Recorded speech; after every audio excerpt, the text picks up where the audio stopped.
Everyone knows that one guy who likes the Sega Dreamcast a weird amount because of its more offbeat and experimental offerings compared to its contemporaries. That person is often really annoying because they refuse to play games like a normal person and insist that this random retro game from 1997 is really good actually, you should try it. That person is me, and you are unfortunately watching my video. Today I wanted to cover all horror games exclusively available on Sega's cult device. Horror being a vague and experimental genre in of itself, where multiple games called horror often play wildly differently. So what better combination than that, plus Sega's console best known for its unusual and experimental titles. I'm always on the lookout for games that are doing something unusual, and I don't know what precisely was in the water during its lifespan, but every third Dreamcast game comes off like they were trying to invent a new genre that only its developer knew the name of. So it's a pretty good place to look. Ground rules. I'll be covering these in order of release. I will only be covering games that are exclusive to the system because while I love them very much, I didn't particularly want to talk about every classic Resident Evil for 30 minutes. Lots of people have already done that. Horror is being defined by me, so there's probably something you think is horror that I don't. Feel free to ask in the comments anyway about whatever isn't in the video, but it's very likely either not exclusive or I didn't think it was horror rather than I forgot. And finally, I will be including Japanese exclusives. There's only a couple of them, but I can read Japanese, so there was no reason not to. Sorry if you're a regular viewer and you get tired of me bringing that up because it sounds like I'm showboating, but this is YouTube and I have to make these assuming everyone is watching for the first time. Alrighty, enough prattle, let's get to gaming. First up to bat is Blue Stinger, a game so excited to be on the Dreamcast that it was a launch title. Blue Stinger follows the story of Elliot, a man on a vacation to Dinosaur Island, which is not named because it has dinosaurs, but because it's the site of the meteorite impact that wiped out the dinosaurs. As he arrives, a second meteorite crashes into the island, creates a huge barrier around it, and Elliot soon finds himself fighting monsters on the island proper, guided by a floating blue woman called Nephilim. You may feel like I left a lot out of that explanation, and that's because Blue Stinger has one of those very hard to summarize plots because it all sounds completely bonkers, but ultimately it's a straightforward enough action game. Kill monsters and explore the island looking for a way to escape. The opening hours of Blue Stinger, really its entire first half or so, is punctuated by the fact the game is set around Christmas time, which the game will never ever allow you to forget because you will be subjected to this jaunty holiday tune on a never-ending, brain-melting loop for genuinely hours before you're allowed to exit the first major area.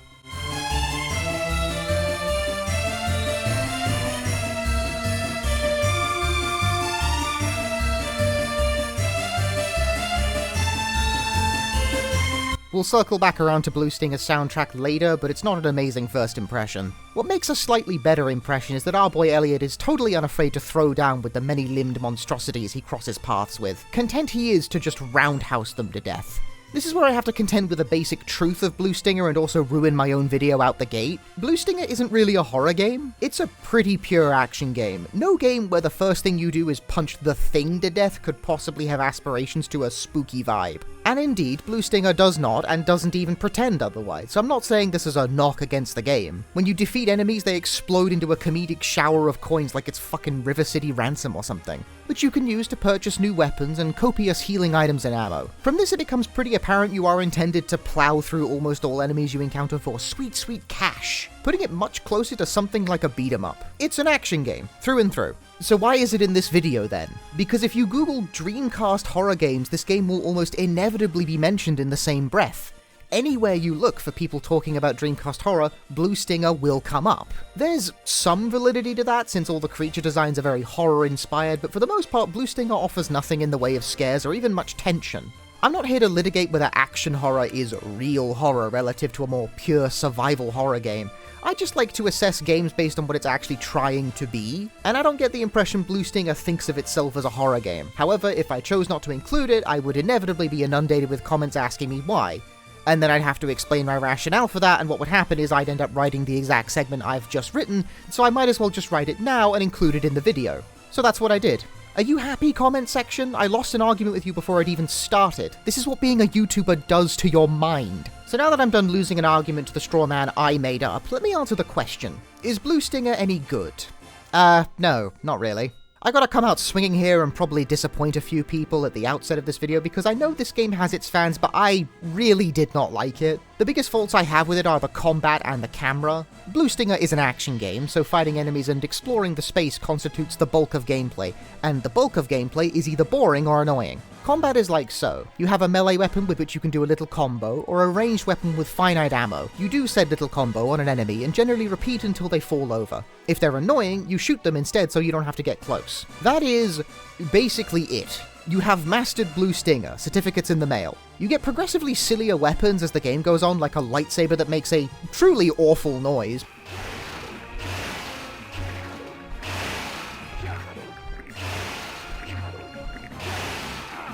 But combat remains about as complex on Hour 9 as it is on Hour 1. Simple combat need not necessarily be a problem. I think you'd be hard-pressed to argue the combat in a classic Resident Evil game is very mechanically complex either. But it gets a lot out of simple systems via the push and pull of resource management, committal spacing enforced via tank controls, and weapons that alter the risk-reward dynamics of various engagements. Good, fundamentally solid stuff. In Blue Stinger, health items and ammo can be bought literally by the dozen from vending machines, so resource management is never a real concern.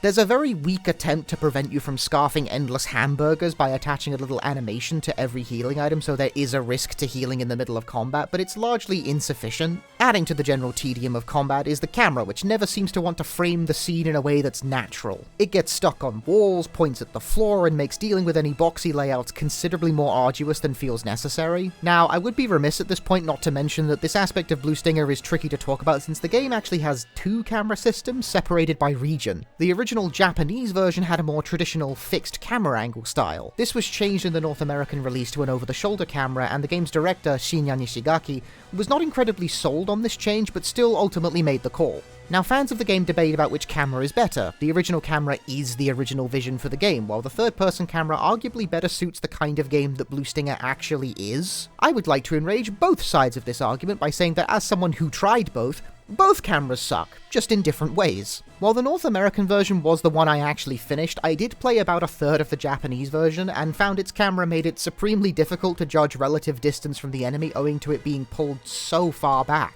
And in large open areas, it seems to be more concerned with the shot looking nice than in making the points of interest discernible, which makes navigation really annoying. They are very different systems and will have a dramatic impact on how you experience the game, but neither system manages to really excel, I feel. As much as I'd love to champion the original vision and be like, no really, I insist you play Okumajo Densetsu and not Castlevania 3, thank me later, it simply isn't that kind of situation here. I'm serious about that, by the way, you really gotta play the Japanese version of Castlevania 3. So many American NES releases have dogshit balance. Given that the core systems aren't up to much, I think whether one ends up liking Blue Stinger hinges a lot on whether you're able to vibe with its energy, as utterly meaningless as that sounds. The story and dialogue are very ridiculous and high energy, with the performances being genuinely quite charming, when you can hear them over this game's awful audio balancing anyway. Yeah, this Santa's outfit is size LL.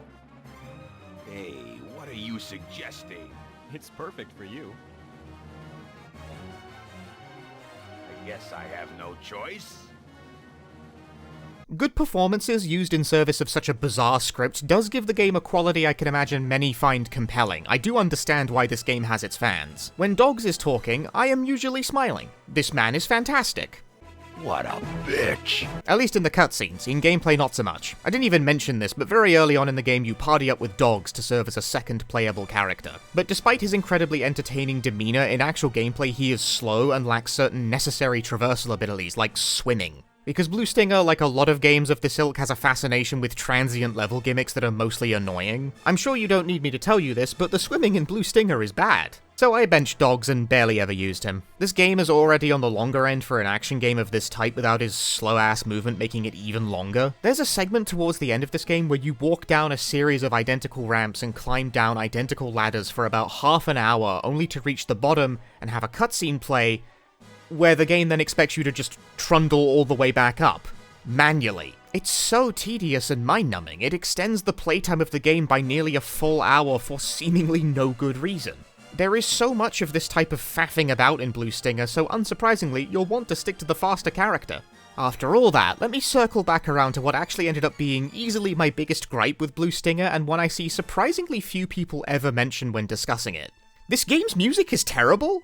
I played significant portions of this game with the sound entirely muted to get away from it, since Blue Stinger does not provide audio control options of any kind. It's not that the compositions themselves are bad, I think they're a little generic, but whatever. It's that this game is constantly, and I really must stress, constantly, blaring loud, high-energy action climax music into your ears at every single minute of the experience. It is completely exhausting. I can feel the tension building up in my skull as I play, and I have to mute the audio or take a break entirely because it just never fucking stops.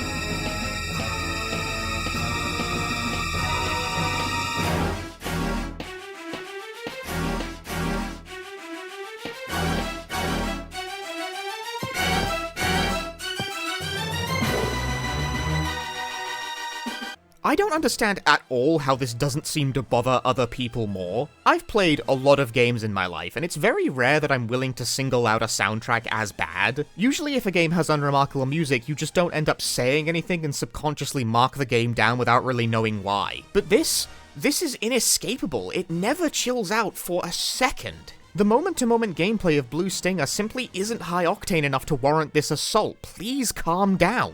So that's Blue Stinger. A frenzied assault on the senses with enjoyable enough voice performances, but nothing I could really recommend. I would appreciate it if the next game could be a bit calmer.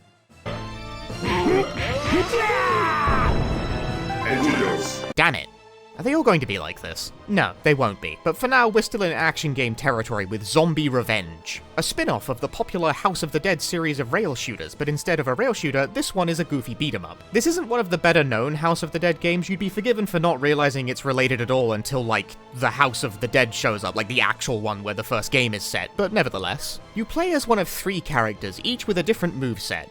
The incredibly named Stick Brightling. I absolutely love the attempt at a normal-sounding American name from developers who have never ever met a real American before. Linda Rota and Rikia Busujima, and they form a sort of speed versus power continuum, as you might expect for this kind of game. One of my favorite character quirks is that Busujima speaks entirely in Japanese while the other 2 exclusively speak in English, and despite this, the 2 have no trouble holding a conversation with each other like it's a Tekken game. Everyone thinks this sort of thing is completely ridiculous, and I did too until after I learned Japanese, and this scenario actually happened to me in real life, so I don't know anymore. Maybe it's not as ridiculous as it first seemed. Zombie Revenge sees you fighting through hordes of zombies in a 3-dimensional setup where you can run in whatever direction you please. There's only 3 buttons: attack, gun, and block. You have various strings that can be executed with different timings and stick motions, the usual stuff. Somewhat unintuitively though, a few attack strings require you to press gun in the middle of your combo even when the attack does not involve firing the gun. Speaking of the gun, that is actually the centralizing mechanic of the game. If you stand still, you will automatically lock onto an enemy and can fire your gun at them. The longer you wait, the more the reticule shrinks and changes from green to red, causing you to deal more damage with your shot. But bullets are limited, so you're incentivized to wait to make the most out of them, so the risk-reward is pretty straightforward.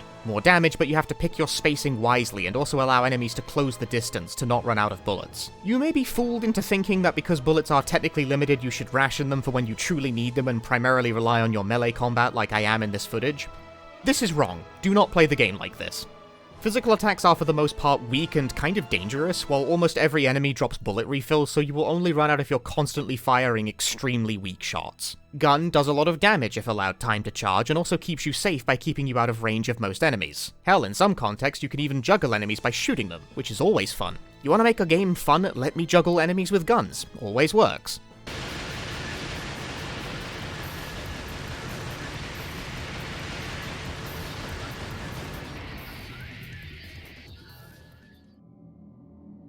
Okay, maybe not always. In this way, Zombie Revenge is recognizable as a descendant of rail shooters, because the ideal flow of play is prioritizing which targets to charge a shot for, and generally managing the space in front of you, trying to prevent enemies from getting too close. All beat-em-ups are to some extent about crowd control, but Revenge's emphasis on range play is somewhat unusual for the genre. Much like Sega's own Dynamite Cop series, which Zombie Revenge shares a lot of DNA with, you can also find a bunch of extra weapons to play with, a lot of which are also different kinds of firearms, but these will only last a short while. The handgun you're always equipped with is the main focus here. Now, I'm not a beat-em-up expert by any means, and I feel like I'm at risk of saying something that will get me laughed at by the hardcore 1cc gamers in the comments, but in this game's experience, Zombie Revenge is pretty hard.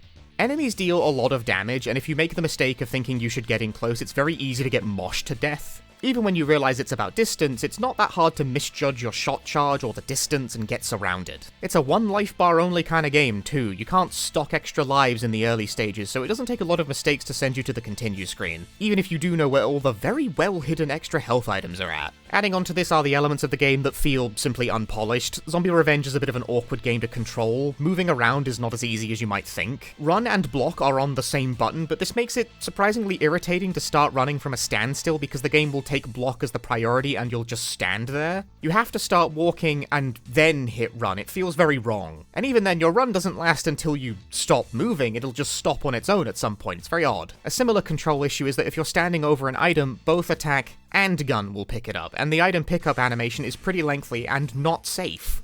If you accidentally find yourself in a pile of enemies and weapons, you can get caught in a loop of constantly picking up and throwing away weapons as you try to do anything while the zombies mercilessly beat you to death. This culminates in the unfortunate bottom line, which is that I don't think Zombie Revenge is very good. The jank is annoying, and the game's central mechanic is not that enjoyable to interact with even when you're doing well with it. You keep your distance, and you shoot the gun. Pew pew. It's nowhere near as easy as that sounds, and good beat-em-ups have been constructed out of relatively simple movesets, but still, you spend a lot of this game just tapping the shoot button at regular intervals over and over again. It's just not very exciting when it's going well, and it's often frustrating when it's going wrong. There's not that many points of comparison to draw from, but among arcade 3D beat-em-ups, Dynamite Cop and Spike Out just feel a lot more fun to play moment to moment. The Dreamcast version attempts to spice up the game a little with a couple of extra modes that adjust the attack parameters, like Gun Mode, where your gun is ludicrously strong, which makes the game 10 times easier since gun is already the strongest tool in your kit. But it doesn't make the base game any more gripping. The weirdest extra mode, and one I tragically have no real footage of, is the VMU minigames, which you can play to raise the stats of a character and then bring them back into the main game to play versus battles. Because Zombie Revenge is secretly also an arena fighter, there's no campaign here. I think this was mainly intended for two people to compete in, like an extremely proto version of that thing you can do with amiibos in Smash Bros. But I briefly messed around with it and found that literally every character could trivially do infinite, so I really doubt this saw much play even in casual contexts. It's a fun idea though. And that's Zombie Revenge. Like a lot of arcade games, it's pretty short, so you have to really enjoy the process of improving your skills and going for that 1cc to get the most out of it.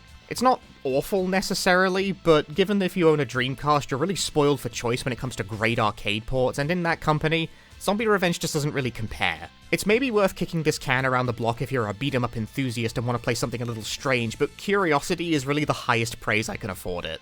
Now, instead of a little strange, let's move on to something that's a lot strange.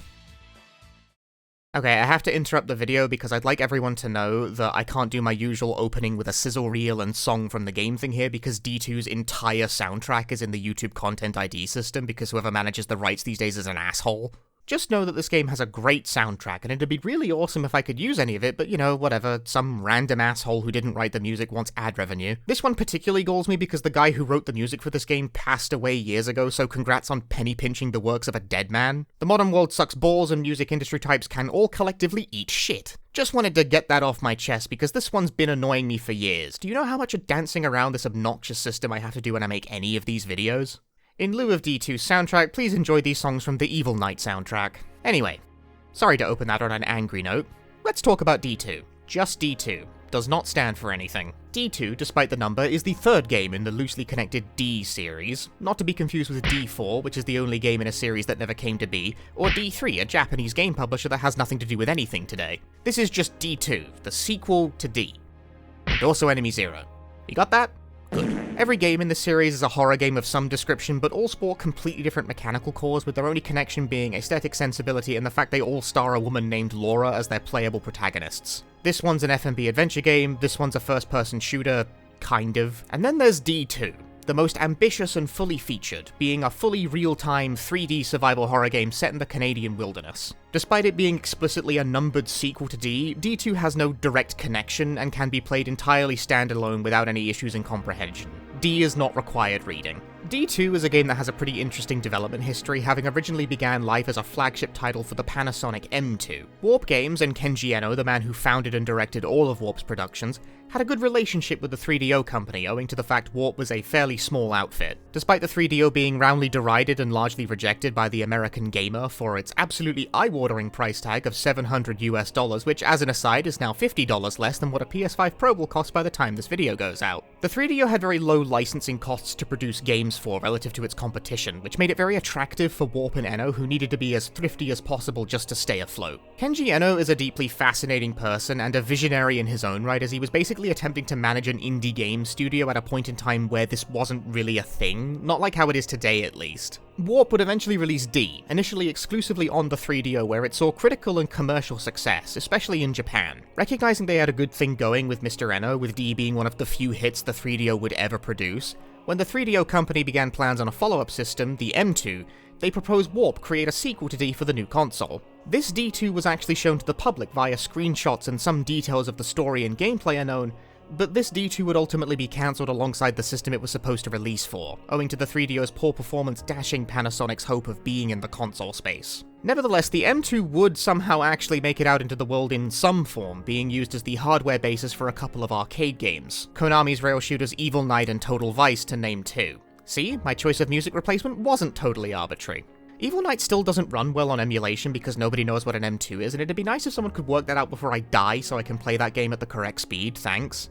Anyway, what was I talking about? Right, yes. D2 would eventually release in completely reworked form in December 1999 for, of course, the Dreamcast. Kenji Eno also had a good relationship with Sega at the time, as if there was one other major company that an auteur like Eno could get along with, it would be Sega. But of course, because it was Eno, D2 was not simply released normally. For the game's initial Japanese release, 4 versions were created, a standard edition and 3 limited editions called Hope, Bliss, and Eclipse. As far as I know, the only real difference between the limited versions is different covers, different text on the obi, and they all come with a translucent plastic sheet containing a calendar for the year 2000, but the color is different for each version. I actually own the Eclipse version myself, and I have the yellow sheet. As far as I know, you can't do anything with these, they don't form an ARG or anything, and that is a reasonable suspicion given the original D's 3DO releases had hidden secrets you could only find by literally dismantling the game case and using a similar piece of plastic to decode a message. It's nuts. Video Game Esoterica has a good video about that I recommend. Regardless, nothing like this for D2, it seems like just a regular eccentricity rather than a puzzle to solve.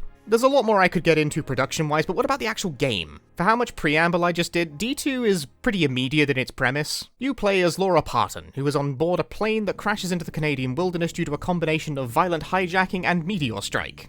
I said it was immediate, I didn't say it was grounded. Laura wakes up in a cabin, having been rescued by another survivor of the crash. Shortly after, the pair are attacked by a weird human-plant creature hybrid, establishing our enemies for the game. A lot of stuff happens from here, but the basic gist is simple. You're stuck in the snowy wilderness with plant monsters, find a way to get off the mountain without dying. Where D2 differs quite substantially from a typical survival horror fare is that as you're out and about exploring, you'll randomly encounter enemies like a JRPG and enter first person to fight them. During these fights, you're locked in place and have to defeat all the enemies to end it, so the game ends up emphasizing things like reaction times and target priority in a way I find reminiscent of classic light gun shooters. It's not the deepest system ever, but it's certainly quite unique. This arcade sensibility manifests in there not being any real resource management. Ammo for your basic machine gun is infinite, with only the stronger guns being limited. Health items are limited, except for meat, which you get by pulling out a hunting rifle while you're exploring the mountain and getting yourself some game meat, which Laura cooks to restore health in this entire grill that Laura carries in her pocket the whole game. Video games are so funny, dude. I like this mechanic. It encourages you to keep your eyes peeled as you're moving about the space, and will have you really taking in the fine details as you seek bunnies to murder. It does make the game a bit easy because meat isn't limited in any real way, but it gives you something to engage with during navigation, which can otherwise be a bit repetitive.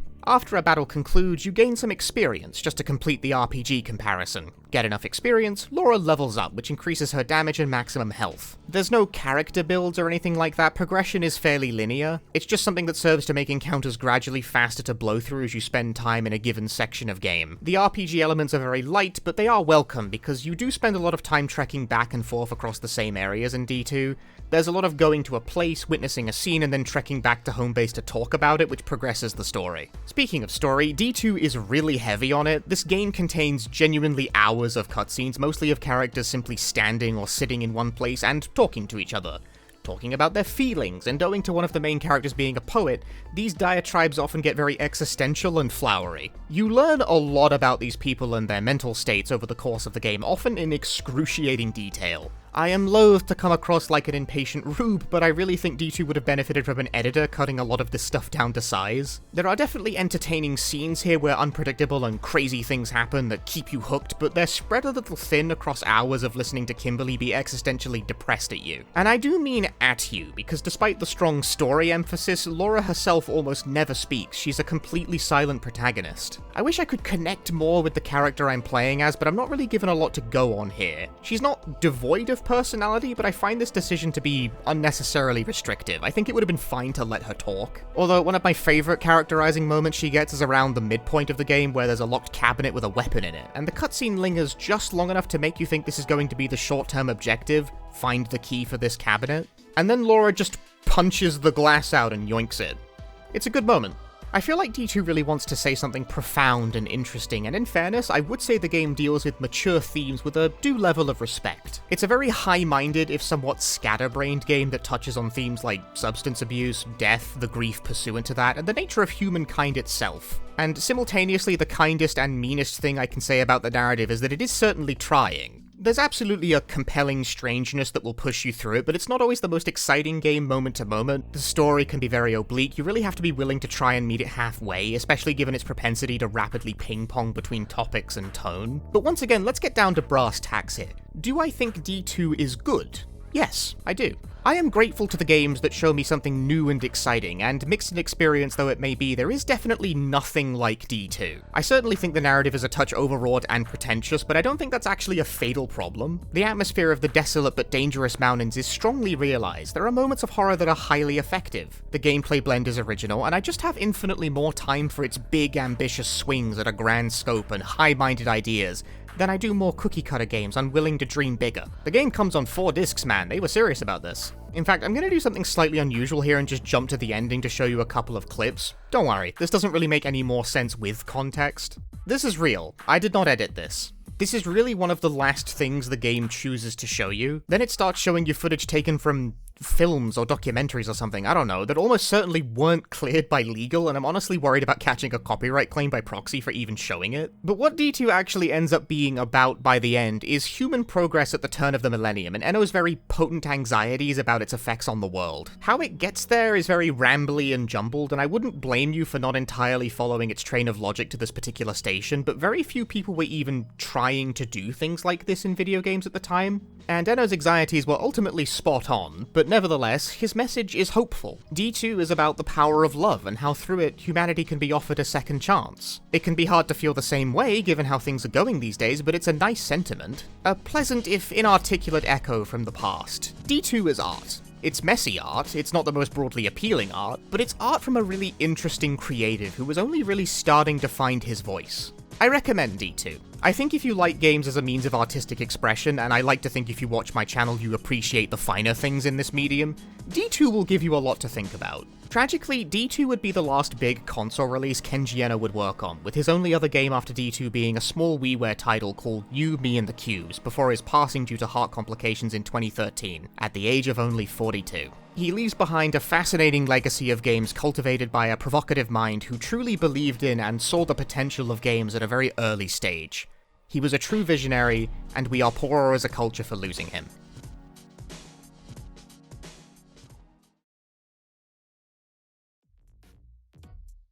Now this is some primo Dreamcast nonsense. Almost feels a little awkward given what a somber note I left the last game on. Nanatsu no Hikan, Senritsu no Bisho, translated into English as 7 Mansions, Ghastly Smile, is a much more traditional survival horror experience, but one where everything has just a weird funk to it. This one is a Japanese exclusive, but fortunately an English patch exists, courtesy of the 7 Mansions team of fan translators. Very funny, guys. You play as either Kei or Reina in a very Resident Evil 2 type split scenario arrangement as the pair travel to a remote island to attempt to track down a missing professor.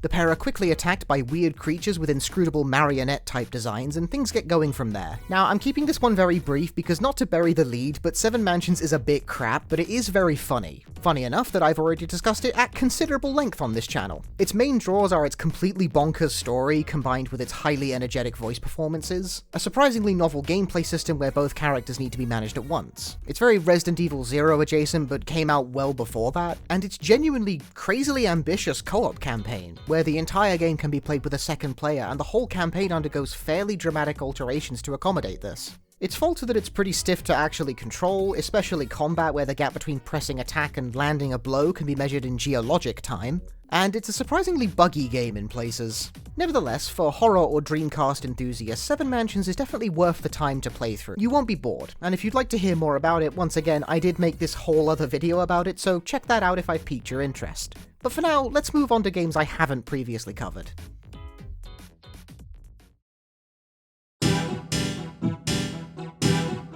Do you hear that sound? That's the sound of madness. It's also the sound of The Ring Terror's Realm, released in February 2000. This song is probably the most famous thing about this game, its reputation largely preceding it. But would you believe me if I told you the game that contains this song is good? No, you wouldn't, because I would be lying to you. You would call me a liar. The Ring is probably the worst game in this video, but that doesn't mean it's my least favourite. This is some of that good soge that I request and require on this channel. Just get a load of these menu sound effects.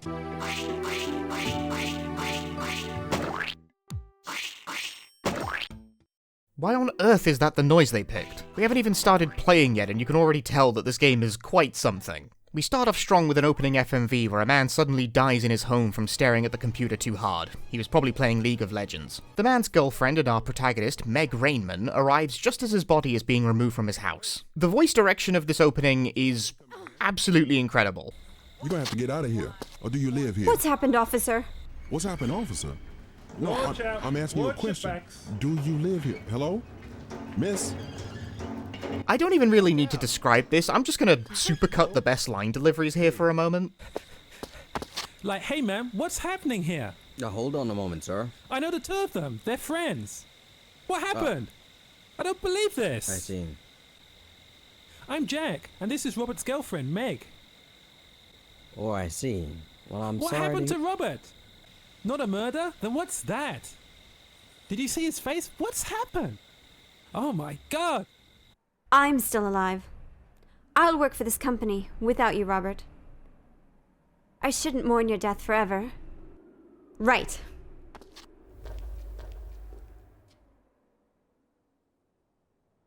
And that's how the game starts. Man's dead. Time to work for this company. It's hysterical. It's a shame voice-acted cutscenes aren't a very frequent occurrence, because god, they're funny. So Meg starts her first day at the CDC, as in the actual Center for Disease Control, America. Thus begins the bulk of the game. Office drama. The game's intro is spent tank controlling around Meg's new office, while this absolutely piercing song stabs you in the earhole the entire time, engaging in the banal activity that is getting ready for your first day at a new office. I do find it interesting that Meg works out of what appears to be some kind of closet. I think if I worked in a prison cell like this, I would go bonkers very fast. She soon receives a phone call from a man named Jack, who fills her in that multiple CDC employees have been found dead at their computers, the same way Meg's boyfriend died. Never log on to the computer, folks. Supposedly they were all running a program called Ring, and Jack advises Meg not to touch the computer that killed her boyfriend. Meg immediately touches the computer that killed her boyfriend. Meg wakes up in a pod, having apparently been transported into some sort of virtual reality version of her office. She's given a tutorial on the controls by a character who isn't even dignified with a name. At this juncture, I would like to point out that the Ring does not control very well. Shocking, I know. I don't even mean just that it has tank controls, but they're laggy, unresponsive tank controls. Meg takes an age to aim her gun and to turn in place, and most bafflingly, she is incapable of walking backwards like a normal person, instead preferring this ridiculous back hop maneuver. Like, it was stupid when Silent Hill 1 did it as well. You really forget how different implementations of tank controls can be until you play something like The Ring Terror's Realm straight after Resident Evil 2, which handles absolutely buttery smooth. We get to fight all of one enemy before Meg promptly collapses. She will do this a lot by the end of the game, as it is the game's favourite way of moving her from place to place. She wakes up back in the real world and is now marked for death by the cursed computer program. Commence office shenanigans. Oh god, white woman jump scare. What follows is the mundane activity of Meg introducing herself to all her colleagues, as she is technically still on her first day at the job despite having spent however long playing VR on the clock. though all the interactions are filtered slightly through the lens of a Japanese idea of starting a new job despite this being set in America, which I find funny. It's the little things, you know? The return of the pulse-pounding music adds to the absurdity of how ordinary all of this is. What's less ordinary is that Meg is now unable to leave her new office as the building has been quarantined on account of the several deaths. So this is it. The entire game is set in this office building. Riveting. Let's go introduce ourselves to more colleagues. You may be wondering at this point, what the hell does this have to do with Ring? I watch Ring, and I don't recall it being about a virtual reality program or being entirely localized to an office building. Well, you see, Terra's Realm is actually an extremely loose adaptation of Loop, the third novel in the series on which the Ring movies were based. Loop being the only one of these books to have never been adapted into film. I haven't read it, so I couldn't tell you why. Terra's Realm doesn't make a great case for the source material, but it doesn't make a great case for anything, so I'm not going to hold that against the book. In a particularly unfun coincidence, the original author of those books also passed away during the creation of this video, so I feel like I should probably be nice about it. This woman, meanwhile, appears to be wearing an entire dead animal on her head. While we're busy talking with everyone in the office, I would like to note the translation is pretty bad. I feel very confident this game was mostly machine translated. It's got that very specific cadence of literally translated Japanese and occasionally extremely peculiar word choice. It's all keeping in with the general effort level of the game. I would expect nothing but the finest mistranslations from something of this caliber. You spend a lot of your time in this game nosing around the office building, digging into the secrets behind the computer program, and pissing off the security guard by being in rooms we're not supposed to. She eventually logs back onto the computer to continue exploring virtual reality. Meg will not actually be doing any work at her time here. This is the general flow of Terra's Realm. You spend some time investigating the office in the real world until you're eventually prompted to head back into virtual reality to search there instead. Enemies only show up inside of virtual reality, so there isn't a whole lot of tension in the normal world side of things, and you might be surprised by this, but the vast majority of the game takes place there. These dalliances into the dark and grimy virtual reality are often shockingly brief, with this one lasting all of 20 minutes before we're booted back into the real world. This is not a game to play if you enjoy the mechanics of survival horror, because you don't actually get to interact with them a whole lot. There's almost no puzzles of any real description to speak of, not even of the ferrying items from point A to B type. The real horror is actually working in an office. Question your colleagues repeatedly and rifle through everyone's desks. It certainly gets repetitive, but the thing that managed to compel me on is just how bizarre these interactions can get. If you stick with the game long enough in spite of everything, far enough for the game to finally let you onto the ground floor of the building where you work, because yes, this is the first major story progress marker, being allowed to go down the stairs, you'll be greeted by some actually fairly nice music.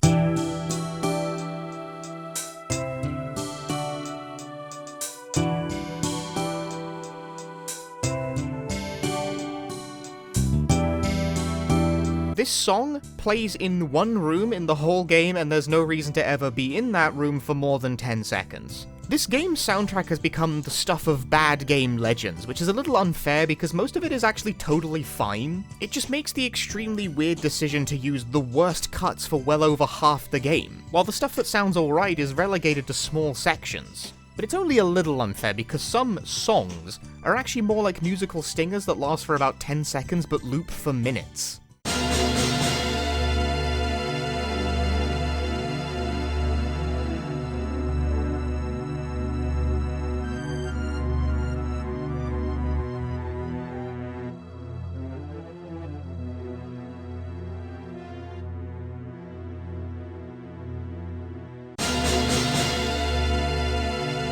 That is not loop for several minutes kind of music, but that sure is what they did. Even the stuff that's good isn't outstanding, it's very we have Akira Yamaoka at home, but it gets the job done and isn't actively grating. So why the game adamantly puts its worst foot forward musically, I will never understand. Now, since this is a game that is mainly experienced for its goofy story and translation, and not really for any of the merits of the gameplay, it's tempting to do a play-by-play of that, and while there are some truly excellent cutscenes...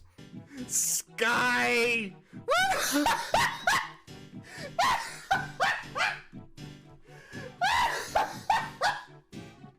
I'd rather you experience it for yourself if you're so inclined. The Ring Terra's Realm is absolutely not a good game, and you will need some grit to get through the scant handful of fairly irritating boss fights which aren't really worth talking about beyond the fact that they exist. But nevertheless, I personally had kind of a good time with it. I can't really make a cogent case for that because the game is repetitive, shallow, and confusing, but it's also just surreal and bizarre enough to make it pretty hilarious at times. The spectre of a rushed development stymieing whatever ambition the developers might have had also looms large over this one, with probably the most glaring example being a rocket launcher you can find created over a multi-part optional scavenger hunt mission that has absolutely no function because the game doesn't let you use it during the endgame segment that follows directly after it. If a rocket launcher you can't fire doesn't function as a metaphor for missed potential, I don't know what does. Carrier is a game that opens with the most elegant of video game storytelling styles, a huge text scroll very boringly describing geopolitical tensions between the USA and the rest of the world due to widespread economic decline. How is this any different from just reading the news, am I right? Am I right? Okay, I'll stop. This is also all extremely burying the lead because despite the alternate history screed here, Carrier has the energy of a cartoon. What the hell's going on? And this is all just an excuse to tell you the game is set on an aircraft carrier. Hey, that's the title. Carrier is the most traditional survival horror game in this video, and it possesses what I would describe as mostly regular competency with that. Tank-controlled game, sort of fixed camera angles but with panning a la Code Veronica as you try to find out why the ship is full of weird plant-human monsters. Unlike The Ring, this one's actually got puzzles and unlocking various routes around the ship to get around faster, and the controls are generally responsive enough. But Carrier is not really a game I can recommend on the merit of its actual gameplay because none of this stuff has any real pizzazz to it, which is why my description of it is also so bland. It's a very functional Resident Evil clone, but not as exciting as the real deal for a variety of reasons, ranging from less interesting enemies and encounter design, to having a totally unlimited inventory reducing the complexity of decision-making, and the fact the ship you're on just isn't very interesting to navigate through. I may upset naval enthusiasts with this one, but as a long-time player of horror games, I really need to get this one off my chest. Boats are boring. Stop setting your game on boats. Vaguely realistic boats, anyway. I don't understand the horror genre's fascination with boats as a setting. Boats are full of cramped, samey environments, and an aircraft carrier in particular is full of grey, samey-looking corridors, and this game has you backtracking around an awful lot too. It's very easy to get bogged down in the repetition of it all. Adding to my hatred of boats, one of the annoying things this game does that I've noticed a lot of games with boats do, looking at you Resident Evil Revelations, is give directions in terms of naval terminology and just expecting me to know what to do with that. I do not know what the fuck you mean when you say I should go portside. I don't care that it would make sense for my character to know that. I don't. Speak English, not boat nerd. The map is also presented in a way that doesn't help me make any sense of that information at all, so more than once playing this game I was left to just wander around aimlessly because I don't know what starboard quarter means. Take a long walk off a short pier until you learn how to talk to normal people, Carrier. The main twist Carrier attempts to put on the traditional formula is that fairly early on you get access to a scope that allows you to view the area in first person and scan people to see whether or not they're secretly monsters, and sometimes see invisible enemies too. Scanning people to find imposters and save survivors gives the game an energy akin to something like The Thing, and I kinda like this aspect, but the mechanic is underutilized. Not just that there's no reward for it, there are a handful of civilians you can save over the game, and while there's no benefit for doing so, you don't get extra items or a different ending or anything. I think that's fine. Not everything in a video game needs to give you a shiny bauble for doing it. You can just do something because it makes sense to do. The problem is that the mechanic basically stops existing by about the halfway point, once again returning the game to its relatively spiceless default state. So Carrier is much like The Ring in that I don't really recommend this on the merit of its system mechanics. What it also has in common with The Ring is that the main thing carrying it is the dialogue, which unlike The Ring is fully voice acted. But be careful. Anything could happen on this ship. Here, you'll probably need this. Thanks for showing up. Badly. I wouldn't have it any other way. The actual plot itself is nothing to really write home about. In fact, I can barely remember any of the details, and I've played this game through about 4 times by now. Our main lad is trying to find his brother, there's a big conspiracy involving the spores that turned everyone aboard the ship into monsters. I feel like someone who's never played it before could probably guess the plot beats sight unseen if they're even a little familiar with how Resident Evil stories generally go. But it's all delivered with a high-energy strangeness that'll make you smile, and that was basically the sole thing keeping me pushing forward. If you're fond of Carrier, I'm sorry I'm being a bit down on it because it's not awful, but out of all 8 games in this video, one of them had to draw the short straw of my attention span, and this is by far the one I have the least to say about, and I'm struggling to remember much specifics about it despite having finished it multiple times, which I think says enough by itself. If you beat the game, you can play an entire alternate campaign, but from the perspective of the amusingly named Jessica. It's a bit Resident Evil 2-esque in that way, kind of a B scenario type thing. That's pretty cool. What is causing the brilliance? It's as if it's feeding off. What is causing the brilliance? I'm gonna say we move on to some more interesting games rather than force myself to think of things to say about this one. And this, a more interesting game we certainly have, and probably the least accessible one. Despiria is a horror game developed by Denno Eizo Seisakusho and published by Atlus. It's also a bit adventure game and a bit visual novel. Despiria is a lot. Let me explain. The game takes place in the near future, in a world ravaged by some kind of conflict that's left most nations struggling to survive. It's a gritty world, everything's dirty, dilapidated, and breaking down. Think Akira and you're most of the way there. You play as Allure Valentine, an assassin for the church who uses special psychic abilities to take out her targets, and you join her as she boards a train seeking to take out the leader of a heretical organization. She snorts a worm. Gross. We'll learn what this is shortly.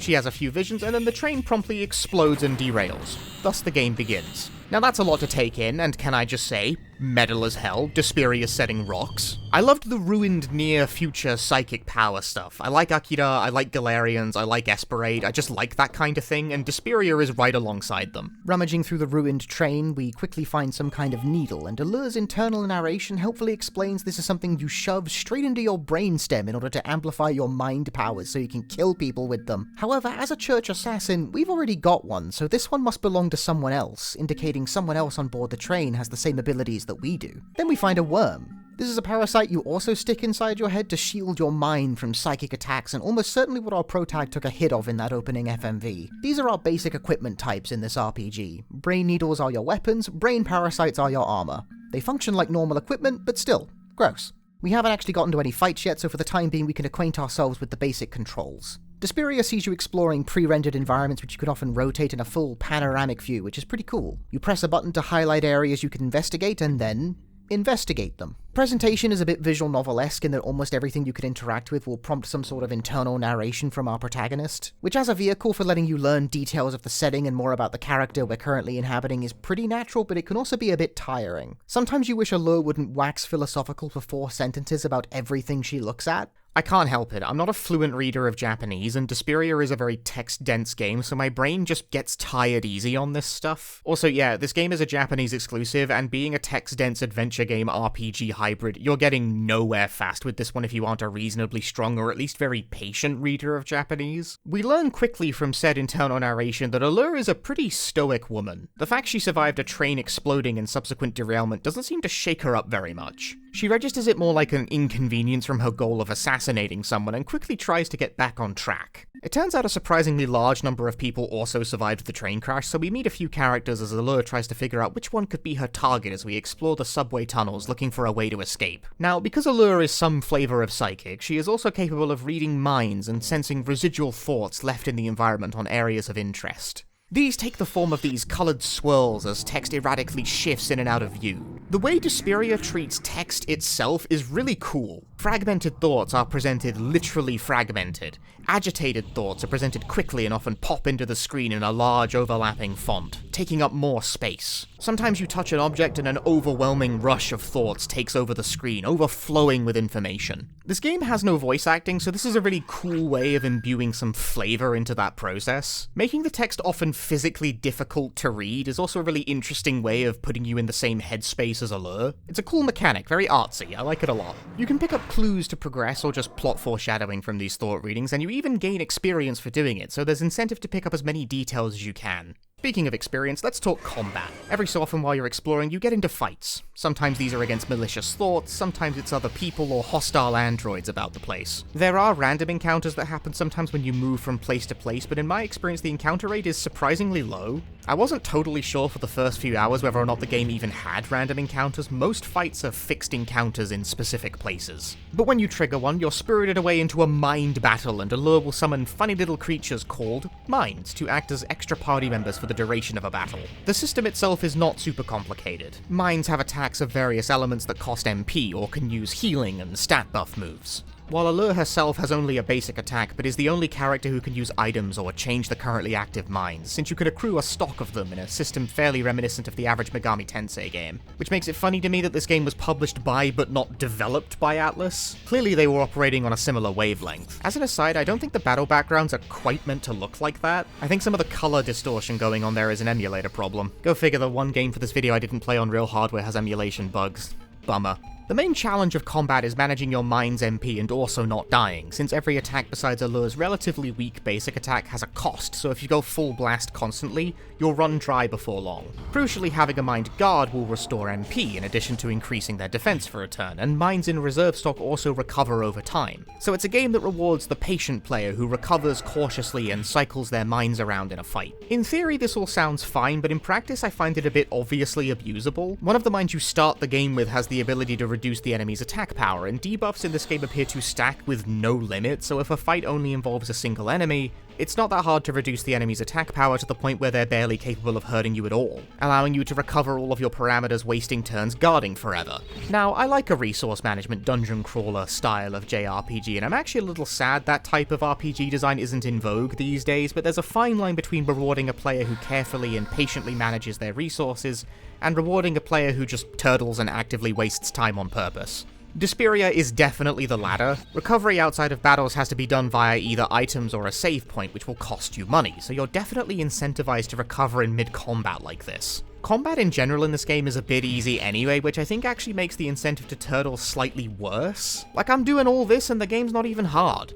Anyway, as we explore around, it's revealed the person we were supposed to kill was this lady, but an android gets to her first. Worrying, but convenient. The android surprises Allure by also using minds in combat against us. Allure remarks that this is weird, since only beings with a soul are supposed to be able to use minds. If a robot can use them, then that has troubling implications. Despiria hits you fast with the ruminations on the nature of sentience and what it means to have a soul and so on, and for a pretty unemotional woman, Allure has a lot of thoughts on the topic. As you defeat enemies, you get fragments of emotions, and you use these to create new minds in a system that once again is slightly reminiscent of Shin Megami Tensei Demon Fusion, but here you're creating new minds by putting certain emotions into a jar in certain ratios. It's a very opaque system that's not the easiest to get precise results out of, but the game leans easy enough that it's not a big deal to just mess around with it and roll with whatever happens, as long as you vaguely cover your bases on having some decent attacking and recovery skills. You spend much of the first few hours of the game in dank tunnels and later abandoned factories as the game lays down a thick and creepy atmosphere.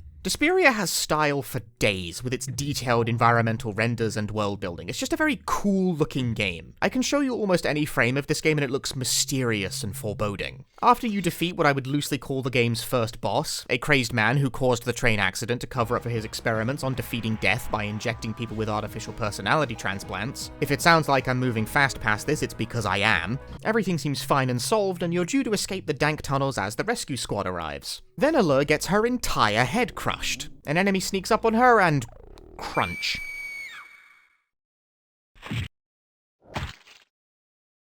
You're then shown a whirlwind of imagery as Allure snaps in and out of consciousness as doctors frantically try to patch her back up. She survives, but it becomes clear at this point the game was doing a Symphony of the Night kind of gambit, with the starting minds being pretty strong, but you lose them post-head squishing. Significantly weakened, but alive, you can now explore the church and the surrounding town topside, and as the church's right-hand assassin, you're soon sent on more missions to investigate mysterious kidnappings that have occurred. Now, full disclosure, I did not finish Despiria for this video because as an RPG it is in the ballpark of 30 to 40 hours long, which is about as long as it takes to finish every other game in this video combined, so I did not do that. But I did play what I felt was a decent chunk of it, enough that I felt I could offer a good snapshot of the experience. It's certainly a very unique game with an unbeatable atmosphere and an interesting setting, but I also found it a little exhausting to play for more than an hour at a time because of how much time is spent examining the environment and taking in walls of text, sometimes very abstract text at that. I recognize this is a consequence of me not being a native speaker of Japanese. It takes me probably 2 to 3 times longer to play through games like this in Japanese than it would if it were in English, so that's not a fair critique of the game, I'm just explaining my personal experience here. I did like Despiria, and I would be inclined to return for more, since it's a horror RPG, which is a genre blend I have a very specific fascination with, but it's something I'd want to slowly chip away at rather than play for hours at a time.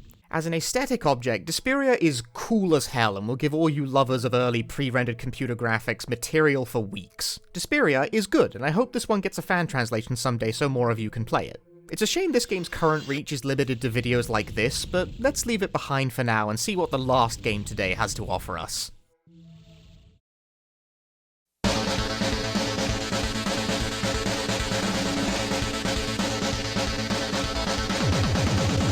If you ask me, we saved the best for last here. The Blue Stinger developers are back, albeit they've changed names between the two releases, now going by Crazy Games, and boy did they ever pick an apt name for this one. Illbleed, our final game, released on March 29th, 2001, 2 days before Sega announced they were discontinuing the Dreamcast and pulling out of the console manufacturing business entirely. Illbleed stars Eriko Christie, president of the Horror Research Club at her school, and the game opens on her recounting her experience having horror house tricks and traps tested on her by her now estranged father, and how as a result she has no sense of fear to win a speech contest. Later she convenes with her friends and other members of the Horror Research Club, who somewhat patronizingly didn't attend her speech because they all thought she would win.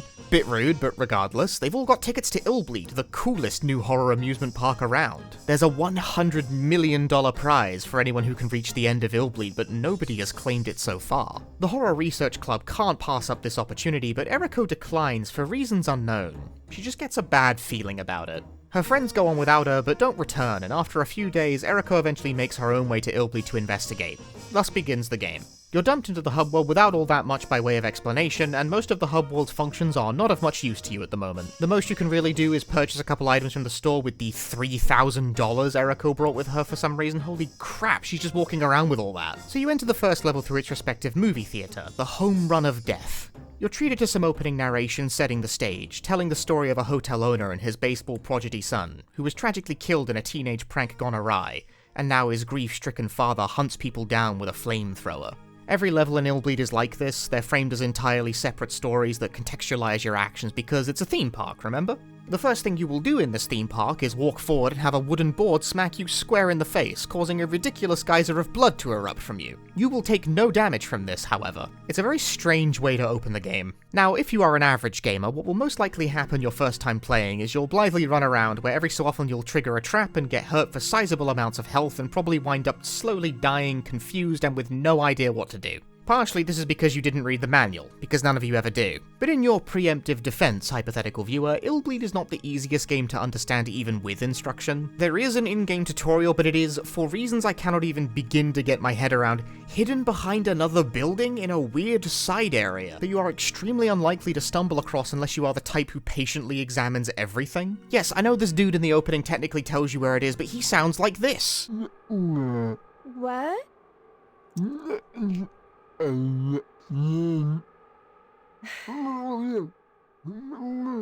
So it's easy to miss. Said tutorial also isn't the most helpful thing ever, offering mostly text descriptions and some basic interactions. So how, pray tell, does Illbleed work? Fundamentally, Illbleed is a game about scanning your environment for potential threats. You have these sensors at the top of the screen that when you're near a potential trap will react. When this happens, you enter first-person mode and mark the trap, creating this blue sphere on it. Doing this costs a little adrenaline, represented by that blue brain gauge in the bottom left corner. Now, when you approach the trap, it will be effectively disarmed, refunding most of the adrenaline spent and allowing you to proceed without taking damage. Your senses come into play for distinguishing which parts of the environment are actually dangerous, because there are many areas that you can mark that don't contain a trap, and if you do this, you've just wasted adrenaline. On its face, this is a fairly novel core gameplay mechanic that forces you to take in all the environmental detail, and boy are these environments full of things to look at. Part of the problem, however, is that you don't actually start the stage able to tag traps this way. You need the horror monitor first. So that plank of wood is going to hit you no matter what you do.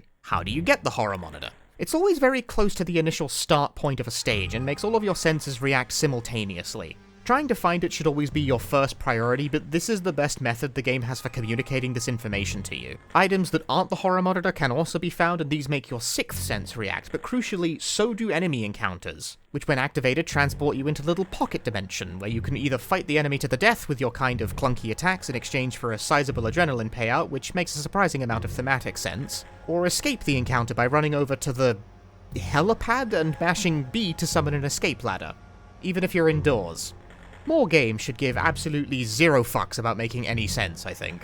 Once you've dialed into all of this, then you can actually start to experience Illbleed, and it is quite the experience.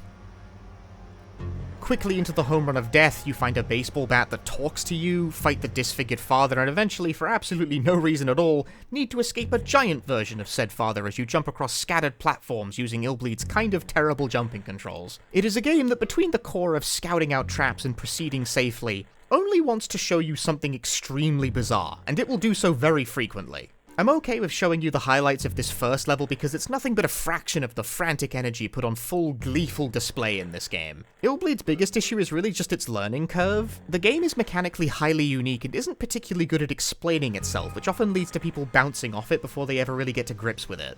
And if all that wasn't quite enough to deal with, the second stage then completely shifts the mechanical focus, forcing you into a new and unfamiliar gameplay paradigm. Almost immediately on starting this level, your horror monitor is stolen from you and you're never going to get it back because this level primarily revolves around more literal environmental obstacles and enemy encounters. This is a habit of Illbleed that delights and frustrates in equal measure.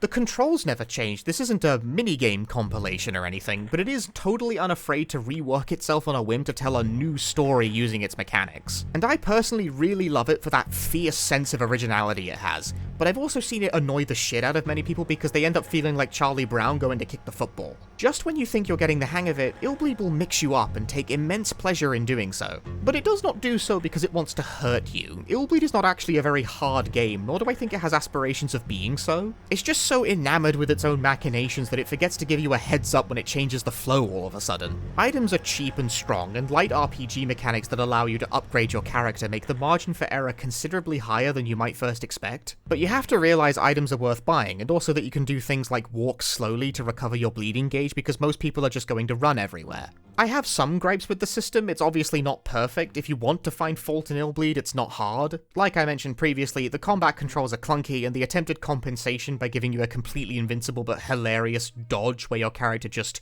hastily shuffles out of the way at the cost of spiking your heart rate, a thing that can also kill you if it gets too high, doesn't really lead to very robust encounter design. The fact your sensors will only react once this dot has physically passed through the relevant segment of the HUD sometimes leads to annoying situations where you blunder into a trap unexpectedly, because every sense essentially has a couple seconds of blind spot on every repetition of this, which is plenty of time to stride into a trap that you previously couldn't detect. Illbleed definitely has its fair share of jank, I won't even try to pretend otherwise, but it's also a game where this happens.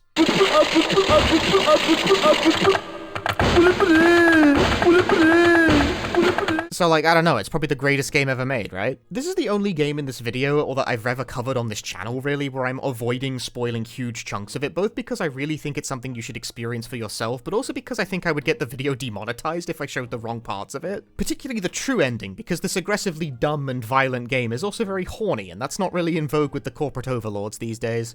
I heartily recommend Illbleed. If you play only one game from this video, make it this one. If you're able to connect with its wavelength, Illbleed truly is a crazy game like no other. I was constantly amazed, confused, and amused by the myriad stupid things it does, while the core gameplay itself is highly original, and actually very good at making you connect with the horror theme by encouraging you to cautiously scan the environment to proceed safely, on edge the entire time, scared of a trap you might have missed or making an incorrect tag. While simultaneously it rewards the confident gamer with extra cash for completing levels quickly and for tagging many traps along the way that you can use on character upgrades and items. While at a glance, Illbleed might appear to be similar to Blue Stinger, right down to them reusing most of the motion capture for the male characters, Illbleed recontextualizes almost everything to create a game that plays totally differently. In fact, nothing is quite like Illbleed. I'm very glad I've gotten to say that multiple times in this video, and it's really part of the reason I wanted to make it in the first place. There have been 8 games in this video, and most of them have been completely different from one another, in tone, in style, and in mechanics. The Dreamcast library is a truly fascinating one full of auteur visions and unusual takes on genres,